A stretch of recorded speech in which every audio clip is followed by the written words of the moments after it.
ሰላም ጤና ይስጥልን የተከበራችሁ የጉራጌ ኒውስ ኔትወርክ ተከታታዮች የሰዓቱን ዜና አሁን ጀመረ። ጉራጌ ኒውስ ኔትወርክ አዳዲስና ወቅታዊ ዜናዎች በጄንዴን በሁሉም አማራጮች አድማጭ ተከታታዮች ይደርሳሉ። እርሶም በእነዚህ አማራጮች ዜናዎቻችን እንዲከታተሉ በአክብሮት እየጠየቅን ወደ ዛሬው ዜናዎች እናልፋለን። አብራችሁን ሁኑ። በቅድሚያም ገበሬው በምርቱ ተጠቃሚ እንዳይሆን ነጋዴዎችና ደላሎች ምክንያት እየሆኑ ነው ተባለ። በጉራጌ ዞኖች አርሶ አደሮች በሚያመርቱት ምርት ተጠቃሚ እንዳይሆኑ ነጋዴዎችና ህገወጥ ደላሎች እንቅፋት እየሆኑ መሆናቸው ተገልጿል። አርሶ አደሩ እንደ ግብዓት የሚጠቀማቸው ነገሮች ሁሉም ዋጋቸው በጥፍ በጨመረበት ወቅት ያወጣውን ወጪ ሊተካና ምርቱ በትክክለኛ ዋጋ መሸጥ እንዳልቻለም ተነግሯል። በዚህ ወቅት የአፈር ማዳበሪያ፣ የዘር፣ የእርሻ በሬ ዋጋ፣ የትራክተር አገልግሎት፣ የጉልበት ሰራተኛ ወጪ ከበፊቱ ጊዜ የሚነጻጸር አይደለም።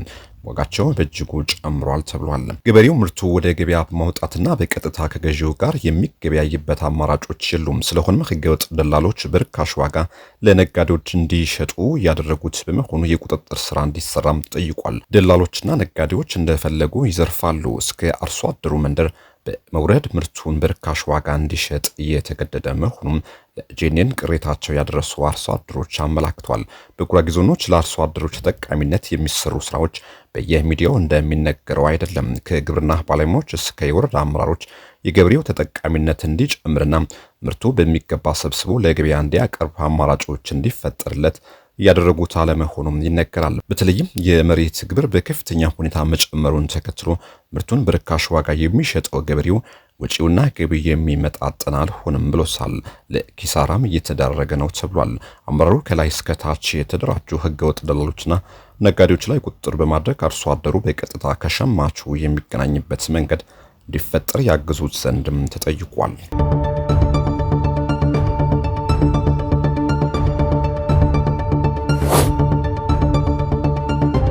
የአመራሮች የሙስና ትስስርና ቡድንተኝነት ወረዳው ከልማት ተጠቃሚነት ውጪ እንዲሆን እያደረገው ነው ተባለ። በጉራጌ ዞን የጉመር ወረዳ አመራሮች በኪራይ ሰብሳቢነትና ቡድንተኝነት ውስጥ ተዘፍቀው ወረዳው በሚጠበቀው መልኩ እንዳይለማ አድርጎታል ተብሏል። በወረዳው ከቀድሞ ጀምሮ የተንሰራፋው የሙስናና የኪራይ ሰብሳቢነት ሰንሰለት አሁንም ድረስ ቀጥሎ ዜጎች ያማረረ ነው።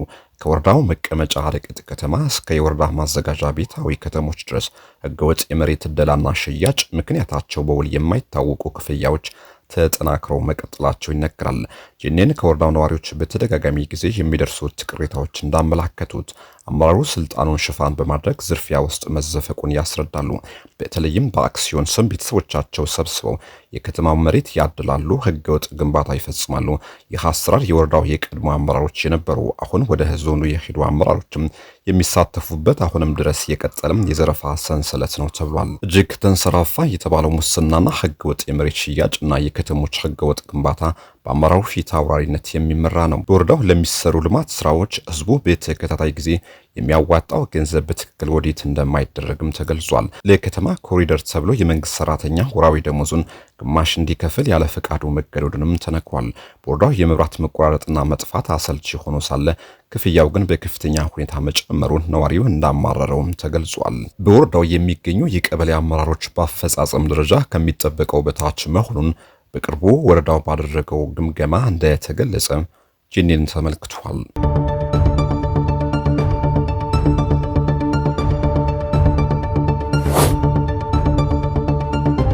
የርቀት ትምህርት ተቋማት የ12ኛ ክፍል ተማሪዎቻቸውን 25 በመቶ ካላሳለፉ ፍቃዳቸውን እንዲመልሱ የሚያስገድድ መመሪያ ተዘጋጀ። የኢትዮጵያ የግል ትምህርት ቤቶች ማህበር ህጉ መውጣቱን የትምህርት ጥራትን ለማስጠበቅ ጠቀሜታ ይኖራል ሲል አስታውቋል። የርቀት ትምህርት ማዕከላት ሀገር አቀፍ የ12ኛ ክፍል መልቀቂያ ፈተና ከሚያስፈትኗቸው ተማሪዎች ከ25 በመቶ በላይ የሚሆኑትን ለተከታታይ 2 ዓመታት የማለፊያ ነጥብ ካላስመዘገቡ ፍቃዳቸውን እንዲመልሱ የሚያስገድድ ረቂቅ መመሪያ ተዘጋጅቷል። በዚህ ምክንያት ፍቃዱ የተሰረዘ የርቀት ትምህርት ተቋማት እንደገና ፍቃድ ማውጣት እንደማይችል የትምህርት ሚኒስቴር ያዘጋጀውና የትምህርት ማህበረሰብና ባለድርሻ አካላት አስተያየት እንዲሰጡበት ይፋ የተደረገው የርቀት ትምህርት ፕሮግራም ማስፈጸሚያ ረቂቅ መመሪያ ያሳያል። በኢትዮጵያ የርቀት ትምህርት አተግባበርና በተማሪዎች ውጤታማነት ላይ የሚታዩ ክፍተቶች ከጊዜ ወደ ጊዜ እየጨመሩ መምጣታቸው ረቂቅ መመሪያውን ለማዘጋጀት ያስፈለገበት ዋነኛ ምክንያት መሆኑም ተጠቁሟል። በረቂቅ መመሪያው መሰረት ፍቃድ አግኝቶ ወደ ስራ የገባ የርቀት ትምህርት ማዕከል ሀገር አቀፍ የ8ኛ ክፍል ፈተና ከሚቀመጡ ተማሪዎቹ 50 በመቶና በላይ የሚሆኑትን ለተከታታይ 2 ዓመታት ካላሳለፈ ፍቃዱን እንዲመልስ እንደሚገደድ፣ በዚህም ምክንያት ፍቃዱ የተሰረዘ የርቀት ትምህርት ተቋም ዳግመኛ ፍቃድ ማውጣት እንደማይችልም ተጠቅሷል።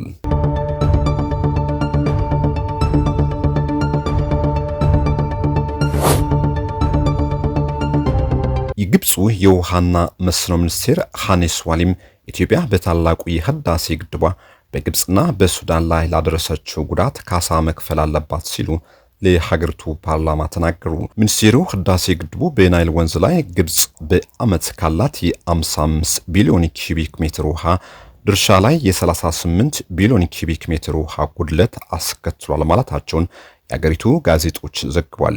የግብፅ የውሃ ፍላጎት በአሁኑ ወቅት በዓመት 88.5 ቢሊዮን ኪዩቢክ ሜትር ውሃ ደርሷል ያሉት ሚኒስቴሩ አገሪቱ ክፍተቱን ለመሙላት 23.2 ቢሊዮን ኪዩቢክ ሜትር ውሃ እንደገና ጥቅም ላይ በማዋል ላይ መሆኗን መግለጣቸውን ዘገባዎቹ አመላክቷል። በግብፅና በኢትዮጵያ መካከል ያለውን የአባይ ውሃ የመጋራት ጥያቄ ለአንዴና ለመጨረሻ ጊዜ በኃላፊነት ለመፍታት የአሜሪካንን ሽምግልና ዳግም ለማስጀመር ዝግጁ መሆናቸው የሀገሪቱ ፕሬዝዳንት ዶናልድ ትራምፕ ከሰሞኑ መግለጻቸው የሚታወስ ነው።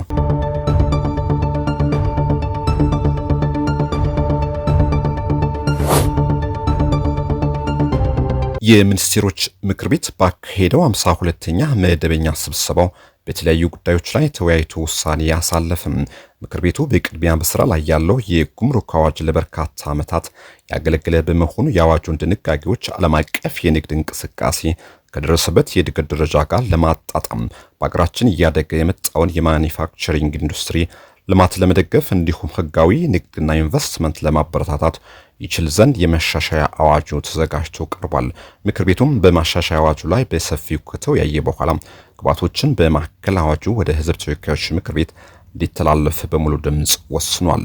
ሌላኛው ምክር ቤቱ የተወያየው ለኢንቨስትመንት ስለሚሰጥ የታክስና ቀረጥ ማበረታቻ ረቂቅ ደንብ ላይ ነው። ለሀገራችን የኢኮኖሚ እድገት ከፍተኛ አስተዋጽኦ ላላቸውና ቅድሚያ ለሚሰጣቸው እንዲሁም ከፍተኛ ካፒታል ለሚጠይቁ የኢንቨስትመንት መስኮች በስራ ላይ የሚለውን የካፒታል ግምት ውስጥ የሚያስገባና በአፈጻጸም ላይ የተመሰረተ የኢንቨስትመንት ማበረታቻ ስርዓት በዘርጋታ አስፈላጊ ሆኖ በመገኘቱ ረቂቅ ደንቡ ተዘጋጅቶ ቀርቧል። ምክር ቤቱ በደንቡ ላይ በሰፊው ከተወያየ በኋላ ግባቶችን በማከል ደንቡ በፌዴራል ነጋሪት ጋዜጣ ታትሞ ከወጣበት ቀን ጀምሮ ተግባራዊ እንዲደረግ በሙሉ ድምጽ ወስኗል። በመጨረሻ ምክር ቤቱ የተወያየው የኢንተርፕሬነርሺፕ ልማት ረቂቅ ፖሊሲ ላይ ነው። ፖሊሲው በኢንተርፕሬነርሺፕ ዘርፍ የሚከናወኑ ተግባራት ቀጣይነት ኖሯቸው ለሀገራዊ ልማት ግቦች ስኬት ሚናቸውን እንዲወጡ የፈጠራ ባህል ለማጎልበትና እሴትን ለመጨመር የሚያስችል ምቹ የኢንተርፕሬነርሺፕ ስነ ምህዳር ለመገንባት እንዲቻል ተዘጋጅቶ ቀርቧል። ምክር ቤቱም በፖሊሲው ላይ በሰፊው ከተወያየ በኋላ ግባቶችን በማከል ፖሊሲው በሚኒስትሮች ምክር ቤት ከጸደቀበት ከጥር 12 ቀን 2018 ዓ.ም ጀምሮ በስራ ላይ እንዲውል በሙሉ ድምጽ ወስኗል።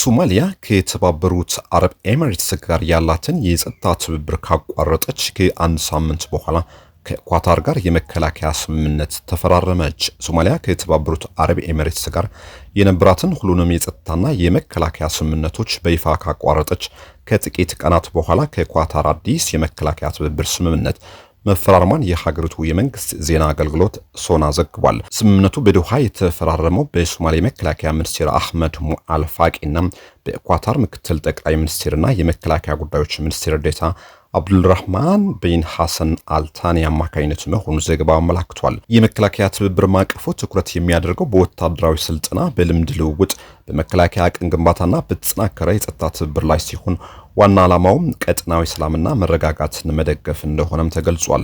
የሁለቱ ሀገራት ባለስልጣናት ስምምነቱ በሶማሊያና በኳታር መካከል ያለውን ስትራቴጂካዊ ግንኙነት የሚያጠናክርና ለረጅም ጊዜ መከላከያ ትብብር ያለውን ቁርጠኝነት የሚያሳይ ነው ብለዋል።